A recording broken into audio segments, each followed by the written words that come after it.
So I'm incredibly late to the party on this one, but Blue Period made me want to get up off my ass and make a video, so here we are. Now Blue Period is quite obviously about art, but I'm not really going to discuss that in this video. I'm going to talk about the different ways in which Blue Period stands out to me, and what really tickled my pickle and made me love this story. So let's talk about Blue Period.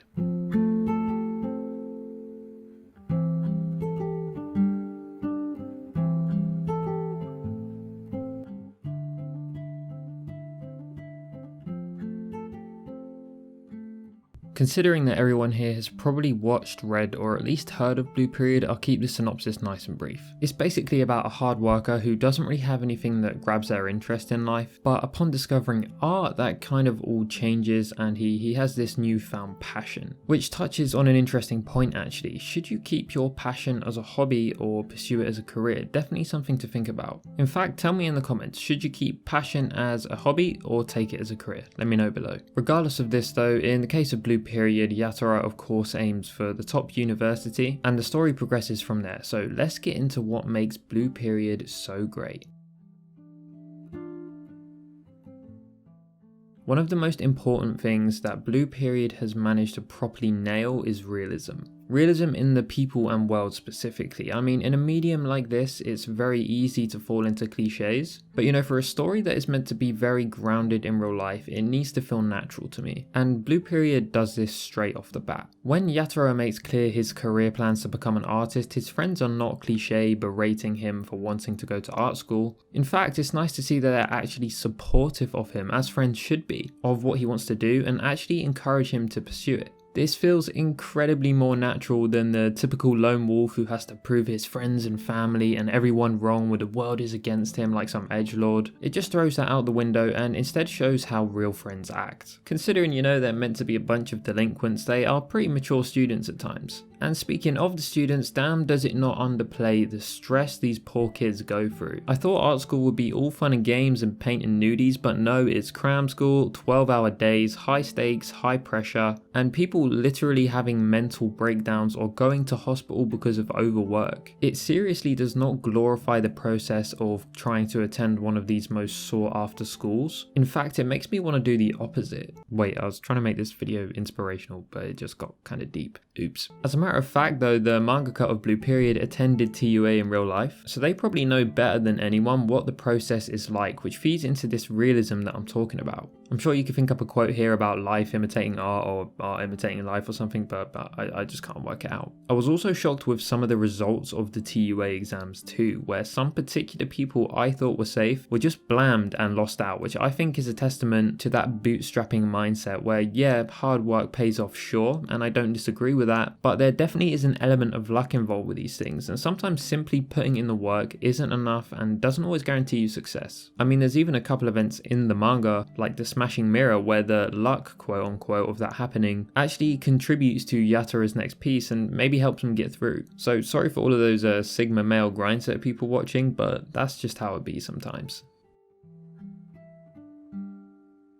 I find myself talking a lot about validation in my videos because it's something very relatable for me, and I can definitely empathize with Yatora at certain parts of the story. He kind of starts off making things he likes, then obviously he has to adapt his style for the upcoming exams, and you get to that point where you sort of have to ask yourself, are you making something to seek the validation of others? Are you trying to appease an examiner or your friends or someone else, or are you going to try and appeal to yourself and what you want to make? Because at the end of the day, you could be making critically acclaimed or critically loved art, but if you're not satisfied with what you're making yourself, are you truly happy? Are you really happy with it? What was the point? And I think there's definitely a fine line there, and if you manage to find that balance and walk that line where you can be both happy with the art you're producing and also appealing to others, then you've hit that sweet spot, and I think that's the sort of line that Yatora is trying to walk, because appealing to others does play a big part in sort of your career success in something like this. But I do think it's worth noting noting as well that there are cases where you should probably do what makes you happy instead of worrying too much about what others think. And I think that's the message, or at least food for thought, that Blue Period tries to put across to you. And that brings me quite nicely onto expectations too. And I think we all know the character that embodies this the most in Blue Period is Kawana. She's what you call a natural talent, and she's been doing art since she was a kid, and she's top of every class, but that doesn't necessarily mean that she doesn't have pressures of her own. In fact, you could probably argue they're even more so than some others, and she probably feels very much in the shadow of her older siblings, or there's always that pressure of what happens if you're the one in the family that doesn't manage to make it in.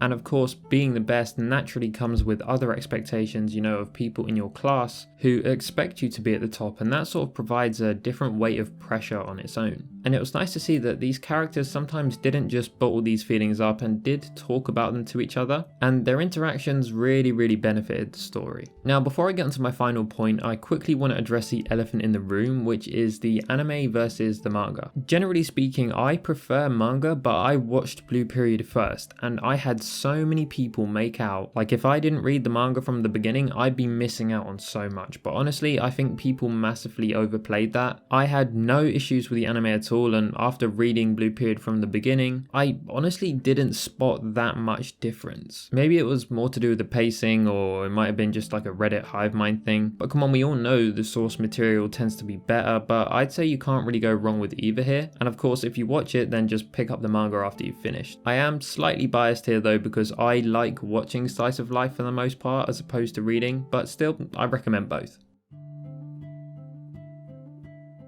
Look, I know I mainly talked about negative aspects in a positive way because I really liked how they were portrayed, but this show is still without a doubt inspirational. If there's one thing that I took away from Blue Period and I would love people to remember, it's that it's admirable to even try. Whether you pass or fail, or you succeed or lose, it's just so much better to at least try in the first place, and if you don't try, you'll never know, so just do it. This show really makes you want to put your effort into something, give it your best, no matter what the outcome might be. And that's really it from me today, guys. I don't really know how this video was, it's been a while since I've made one, but if you did enjoy, then just let me know in the comments, and if you want to see more content, maybe drop a sub and a like. Take care of yourselves, guys. Peace.